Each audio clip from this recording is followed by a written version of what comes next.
રાજ્યમાં આવતીકાલથી ગરમીનું યલો એલર્ટ જાહેર આવનારા 7 દિવસ ગરમીનું જોર વધવાની હવામાન વિભાગની આગાહી તાપમાનમાં 2 થી 3 ડિગ્રીનો વધારો થવાની શક્યતા 26મી એપ્રિલે મતદાનના દિવસે 40 થી 43 ડિગ્રી વચ્ચે રહેશે તાપમાન પવનની દિશા બદલાતા ગરમી વધી હીટવેવની આગાહીના પગલે ગાંધીનગર સિવિલ હોસ્પિટલમાં સ્પેશિયલ વોર્ડ તૈયાર ઇમરજન્સી વિભાગમાં 30 બેડનો વોર્ડ તૈયાર કરવામાં આવ્યો રેડ ઝોન યલો ઝોન અને ગ્રીન ઝોનમાં અપાશે સારવાર સિનિયર ડોક્ટરની ટીમ 24 કલાક સ્ટેન્ડ બાય રાખવામાં આવી બાળકો સગર્ભા મહિલા અને વડીલોનું ખાસ ધ્યાન રાખવા અપીલ રાજ્યમાં હવે આગ ઝરતી ગરમીનો અનુભવ થશે 6 શહેરોમાં તાપમાન 40 ડિગ્રીને પાર થયું 24 કલાકમાં પારો હજુ ઊંચો ચડવાની શક્યતા 26 એપ્રિલ દરમિયાન તાપમાન 2 થી 3 ડિગ્રી વધવાની આગાહી ચૂંટણીના દિવસે 26મી તારીખે તાપમાન 43 ડિગ્રીની આસપાસ રહેવાની શક્યતા ઉત્તર મધ્ય અને પૂર્વ ભારતમાં કાળઝાળ ગરમીની રાષ્ટ્રીય હવામાન વિભાગની આગાહી આગામી 5 દિવસ હીટવેવની અપાઈ ચેતવણી દિલ્હી પંજાબ હરિયાણા યુપીમાં ભીષણ ગરમીનું એલર્ટ રાજસ્થાન મધ્યપ્રદેશમાં પણ કાળઝાળની શક્યતા દરિયાકાંઠાના વિસ્તારોમાં અસહ્ય ઉકળાટનો થશે અનુભવ બપોરના સમયે હીટવેવની શક્યતા હોવાનું હવામાન વિભાગનું અનુમાન રાજ્યના આરોગ્ય વિભાગે જાહેર કરી advisory heat stroke management room ઊભા કરાયા અમદાવાદ શહેરના નિકોલ વિસ્તારમાંથી ઝડપાયો નકલી ઘીનો જથ્થો મકાનમાં જ નકલી ઘીનું કારખાનું ચલાવતો હતો શખ્સ પરવાનગી વગર વનસ્પતિ ફેટ પામોલીન તેલમાંથી ઘી બનતું વિવિધ બ્રાન્ડ્સના નામે ગાયનું નકલી ઘી પેકિંગ કરાતું હતું ફૂડ વિભાગે 1.60 લાખનો 400 કિલો ઘીનો જથ્થો કર્યો જપ્ત FSSAIના લાયસન્સ વિના જ ગેરકાયદે ચાલતો હતો ધંધો જપ્ત કરેલા ઘીના નમૂના લેબોરેટરીમાં તપાસ અર્થે મોકલાયા રામગોપાલ કુંપાવત નામનો શખ્સ ઘરમાં જ કારખાનું ચલાવતો નકલી ઘીનો જથ્થો જપ્ત કરી તપાસ હાથ ધરવામાં આવી સુરતની સ્થાનિક સ્વરાજની ચૂંટણી માટે મુખ્યમંત્રીએ કર્યો પ્રચંડ પ્રચાર નાના વરાછાથી હીરાબાગ સુધી સીએમ ભૂપેન્દ્ર પટેલે જનસમર્થન રેલી કાઢી પાટીદારોના ગઢમાં ચુસ્ત પોલીસ બંદોબસ્ત સાથે મુખ્યપ્રધાને રોડ શો કર્યો જેમાં ભાજપના ધારાસભ્ય નેતાઓ અને કાર્યકરો મોટી સંખ્યામાં જોડાયા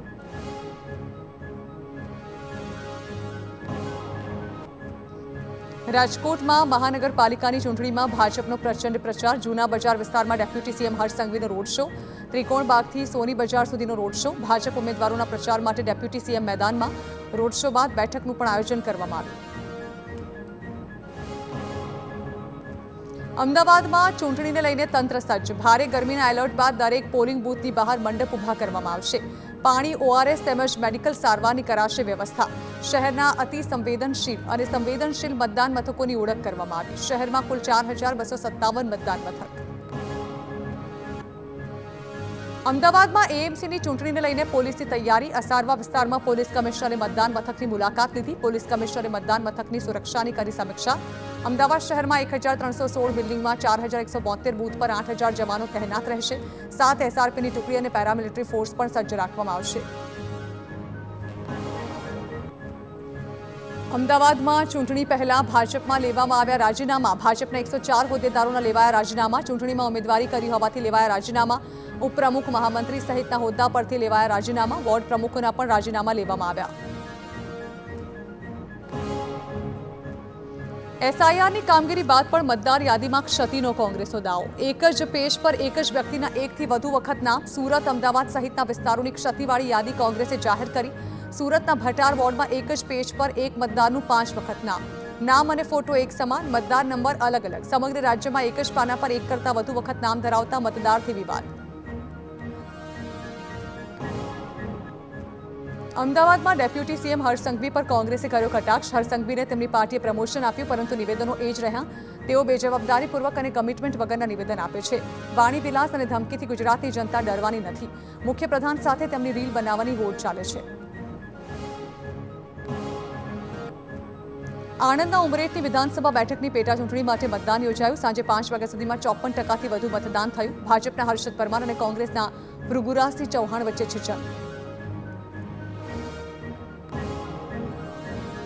આણંદની ઉમરેઠ વિધાનસભા બેઠકની પેટા ચૂંટણી માટે મતદાનમાં બપોરના સમયે ઘટાડો આકરા તાપમાનના કારણે મતદાન મથકો પર સન્નાટો જોવા મળ્યો મતદારોની લાંબી કતારોને બદલે મથકો ખાલીખમ જોવા મળ્યા આકરા તાપના કારણે મતદારોએ ઘરની બહાર નીકળવાનું પણ ટાળ્યું ભાવનગરના પ્રબુદ્ધ સંમેલનમાં મુખ્યપ્રધાન ઉપસ્થિત રહ્યા. વિકસિત ભારત સાથે વિકસિત ગુજરાત માટેનો 2047 સુધીનો રોડમેપ તૈયાર હોવાનું નિવેદન. સેમિકન્ડક્ટર ક્ષેત્રમાં ભારતને આગળ લાવવા માટે અનેક પ્રયત્નો થયા. વૈશ્વિક સ્તરે વડાપ્રધાન નરેન્દ્ર મોદીના નેતૃત્વ પર સૌને વિશ્વાસ. આપના ધારાસભ્ય ચૈતર વસાવાને હાઈકોર્ટની રાહત. નર્મદા જિલ્લામાં પ્રવેશવાની હાઈકોર્ટે આપી મંજૂરી. ચૂંટણી સંબંધિત કામગીરી માટે હાઈકોર્ટે આપી મંજૂરી. અગાઉની ફરિયાદમાં ફરિયાદીને ન મળવાની શરત, ફરિયાદીને ન ધમકાવવાની શરતોને આધીન મળી મંજૂરી. વર્ષા વસાવાના આક્ષેપોને મનસુખ વસાવાએ પાયા વિહોણા ગણાવ્યા. આમ આદમી પાર્ટીએ જુઠ્ઠાણું ચલાવવામાં હદ વટાવી હોવાનું કર્યો પલટવાર. કહ્યું કે આપ પાસે એવા કોઈ મુદ્દા જ નથી કે અમને બદનામ કરી શકે. આપ જાણી જોઈને મને ટાર્ગેટ કરવાનો પ્રયાસ કરે છે. ચૂંટણી જીતવા મેં નીલ રાવ સાથે માત્ર ઊંચા અવાજે વાત કરી હતી. સુરતમાં રાજકોટના સાંસદ પરસોત્તમ રૂપાલાએ ભાજપ માટે પ્રચાર કર્યો. તેમણે પોતાની આગવી શૈલીમાં સભા ગજવતા કહ્યું કે સુરતની ઓળખ સમગ્ર વિશ્વમાં ડાયમંડ સિટીની છે. માટે પ્રજાએ સમજીને ખાનદાન જોઈને જ મત આપવો જોઈએ. વિપક્ષ પર કટાક્ષ કરતા કહ્યું કે જેવું પેન્ટ હોય તેવું જ એનું મેચિંગ હોવું જોઈએ. રાજ્યમાંથી શ્રમિકોના પલાયન પર કેબિનેટ પ્રધાન મનસુખ માંડવિયાનું નિવેદન. સરકારના પ્રયાસોથી સતત ગેસ પુરવઠો મળી રહ્યો છે. દેશમાં ગેસ પુરવઠો, પેટ્રોલ અને ડીઝલ પૂરતું છે. એક્સાઇઝ ડ્યુટી ઘટાડીને પેટ્રોલ ડીઝલમાં એક પણ રૂપિયો વધારાયો નથી. અન્ય દેશોમાં લોકડાઉન જેવી સ્થિતિ. સુરતમાં જાગૃત નાગરિકે ભાજપના નેતાઓને રોકડું પકડાવ્યું. નાગરિકે ભાજપની સભામાં માઇક લઈને સ્ટેજ પરથી કરી માંગ. 40% જગ્યા કપાય તો કામ ઝડપી પૂર્ણ કરવા માંગ. સ્પોર્ટ્સ કોમ્પ્લેક્સ અને ગાર્ડન બને તેવું કામ કરો. સાંસદ હેમાંગ જોશીના વિપક્ષના નેતા સામે ગંભીર આક્ષેપ. વોર્ડ નંબર 16ના કોંગ્રેસના ઉમેદવાર ચંદ્રકાંત શ્રીવાસ્તવ સામે ચોંકાવનારા આરોપ. વોર્ડ નંબર 16માં 30 વર્ષથી પાણી પોલિટિક્સ ચાલતું હોવાનો આરોપ. અધિકારીઓના સેટિંગથી તમામ કાર્ય કરવામાં આવે છે.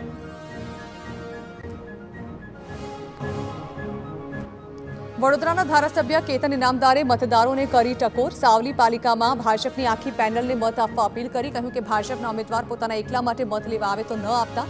પેનલના 4 સભ્યો માટે મતદાન કરવા આહવાન કર્યું. સાથે જ ઉમેર્યું કે પેનલ તોડશો તો જીત પણ મારા માટે હાર સમાન ગણાશે. કોંગ્રેસ પ્રભારી મુકુલ વાસ્તિકની મુલાકાત સમયે જ રાજકોટ કોંગ્રેસમાં જૂથવાદ સામે આવ્યો. કોંગ્રેસ નેતા મહેશ રાજપૂત કાર્યાલયમાં ન આવતા વિવાદ. કેટલાક નેતાઓ શહેર કોંગ્રેસના કાર્યાલયમાં કોઈ બેઠક કે મુલાકાતમાં ન આવતા હોવાની ફરિયાદ. કાર્યાલય ઇન્દ્રનીલ રાજ્યગુરુની માલિકીનું હોવાથી થઈ રહ્યો છે વિરોધ. તો મહેશ રાજપૂતે કોઈ વિવાદ ન હોવાનો દાવો કર્યો. કોંગ્રેસ પ્રભારી મુકુલ વાસનિક રાજકોટની મુલાકાતે. વાસનિકે કોંગ્રેસના રાષ્ટ્રીય અધ્યક્ષ મલ્લિકાર્જુન ખડગેના ગુજરાતીઓને અપમાનિત કરનાર નિવેદનનો કર્યો બચાવ. ભાજપે ખડગેના નિવેદનને તોડી મરોડીને રજૂ કર્યું હોવાનો આક્ષેપ કર્યો. કહ્યું કે ખડગે વર્ષોથી રાજકારણમાં છે. તેઓ જે નિવેદન આપે તે સમજી વિચારીને જ આપે. આણંદના સાંસદ મિતેશ પટેલના નિવેદન પર વરસ્યા લલિત વસોયા. કહ્યું કે ભાજપને સ્થાનિક સ્વરાજની ચૂંટણીમાં ભારનો ભય. ભાજપનો અસલી ચહેરો પ્રજા સામે આવ્યો. પ્રજા ભાજપના નેતાઓના આવા નિવેદનોથી ડરતી નથી.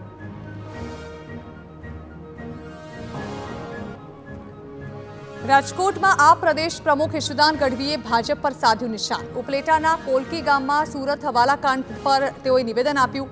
હારના ભયથી ભાજપ ચૂંટણી જીતવા તંત્રનો ઉપયોગ કરે છે. ભાજપે અન્ય પક્ષના ઉમેદવારને ખરીદવા ઓફર આપ્યાના દાવા. ખેડાના વડતાલ સ્વામિનારાયણ મંદિરના નૌતમ સવેનું મોટું નિવેદન. કહ્યું કે અમે ભાજપના એજન્ટ કહેવાઈએ તો પણ મંજૂર છે.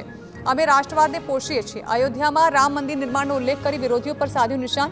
ધર્મ અને રાષ્ટ્રના પક્ષમાં મતદાન કરવા આહવાન કર્યું.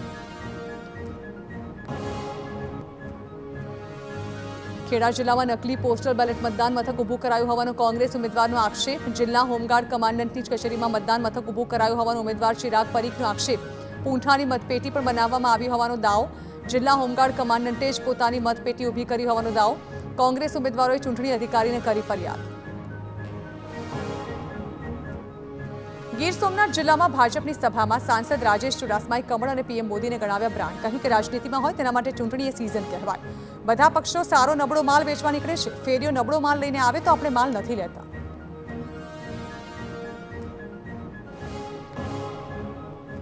ગીર સોમનાથમાં કોંગી ધારાસભ્યના જાહેર મંચથી ભાજપ પર પ્રહાર. ધાર્મિક દબાણો દૂર કરવાનો મુદ્દો ઉઠાવી ભાજપને ઘેરવા પ્રયાસ. સોમનાથ મેગા ડિમોલેશનની વિમલ ચુડાસમાએ લોકોને અપાવી યાદ. જ્યારે કે દરગાહ મંદિરો તૂટી રહ્યા હતા ત્યારે ભાજપ અને આપ ક્યાં હતા.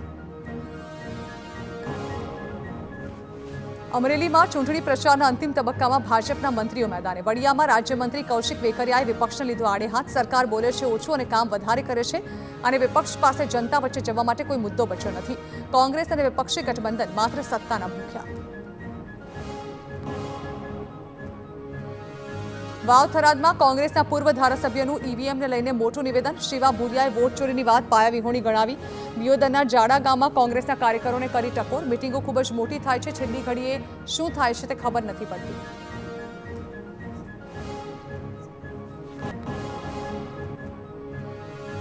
વલસાડના કોસંબાના અપક્ષ ઉમેદવારનું ફોર્મ રદ થવા મામલે હાઈકોર્ટમાં અરજી. રાજકીય દબાણ હેઠળ ફોર્મ રદ થયું હોવાનો ઉમેદવારોનો આક્ષેપ. ફોર્મ ચકાસણી સમયે અન્ય પક્ષના લોકોની હાજરીથી સર્જાયો હતો વિવાદ. સમગ્ર પ્રક્રિયામાં ગેરરીતિ થઈ હોવાના ગંભીર આરોપ. પુરાવા માટે સીસીટીવી ફૂટેજ ચકાસવા ઉમેદવારની માંગ સામે તંત્ર મૌન. કચ્છના ભુજના વોર્ડ નંબર 8ના લોકો ભાજપથી નારાજ. રોટરીનગર, માધવનગર, રઘુવંશીનગર, જૂની રાવલવાડી, લાભશુભ સોસાયટી, કાલિદાસનગર સહિતના વિસ્તારોના રહીશોનો ભાજપ સામે વિરોધ. સફાઈ, રસ્તાના કામો, ગટર, પરિવહન સહિતની સુવિધાઓના ધાંધિયાથી કંટાળેલા લોકો પરિવર્તન લાવવાના મૂડમાં. વોર્ડ 8માં ભાજપે મનુભા જાડેજાને ત્રીજી વાર આપી છે ટિકિટ. સુરતના મોટા વરાછા વિસ્તારમાં ભાજપના સ્થાનિક ઉમેદવારોને લોકોએ ઘેર્યા. મંત્રી મનસુખ માંડવિયાની સભા પૂરી થયા બાદ ઉમેદવારો પર લોકોએ સવાલોનો મારો ચલાવ્યો. જનતાએ કહ્યું કે અમારી નસોમાં માલને બદલે કેસરી લોહી વહે છે, છતાં સમસ્યાનું નિરાકરણ કેમ નથી આવતું. લોકોના સવાલો સાંભળી ઉમેદવારો ત્યાંથી સરકી ગયા. વડોદરામાં ચૂંટણી પહેલા લોકોએ ભાજપના ઉમેદવારોનો ઉધળો લીધો. વોર્ડ નંબર 15માં વધુ એક વખત લોકોના રોષનો ભોગ બન્યા ઉમેદવારો. અનેક રજૂઆતો છતાં કામગીરી ન થઈ હોવાનો લોકોનો આરોપ. રસ્તાની બાકી રહેલી કામગીરીના લીધે લોકોએ ઉમેદવારોનો કર્યો વિરોધ.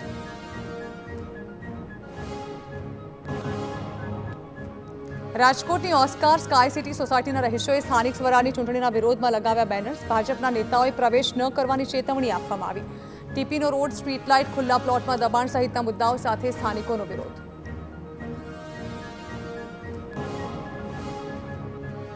છોટાઉદેપુર જિલ્લાના નસવાડી તાલુકાના તણખલા ગામે રોડ નહીં તો વોટ નહીંનો સૂર ઉઠ્યો. ગામમાં મૂળભૂત સુવિધાઓના અભાવે લોકોએ ચૂંટણીનો બહિષ્કાર કરવાની ચીમકી આપી. બિલ્ડર્સે મકાનો બનાવતા તેમના વિસ્તાર સુધીનો મુખ્ય માર્ગ બંધ થઈ ગયો હોવાનો આક્ષેપ. કાચા રસ્તાના લીધે ચોમાસામાં પણ પડે છે તકલીફ.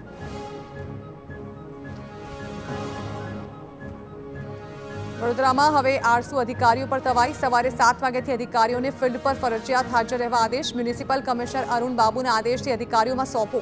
કમિશનરે જૂના પરિપત્રનો કડક અમલ કરાવવાનો શરૂ કર્યો. નાગરિકોના પ્રશ્નોનું ઝડપથી નિવારણ લાવવા સૂચના. રોડ, રસ્તા અને ગંદકીના પ્રશ્નો ઝડપથી ઉકેલવા આદેશ. વડોદરામાં સિટી બસ સેવાના નવા અધ્યાયની શરૂઆત. શહેરના રસ્તાઓ પર ટૂંક સમયમાં દોડશે ઈ બસ. 7 જેટલી પીએમ ઇલેક્ટ્રિક બસ વડોદરા લાવવામાં આવી. પ્રથમ તબક્કામાં 42 ઈ બસ મળશે. 6 મહિનામાં 250 ઈ બસ શરૂ થાય તેવું આયોજન. સીસીટીવી સહિતની સુવિધાઓથી સજ્જ ઇલેક્ટ્રિક બસ માટે 4 ઝોનમાં 4 નવા ઈ ચાર્જિંગ સ્ટેશન બનશે.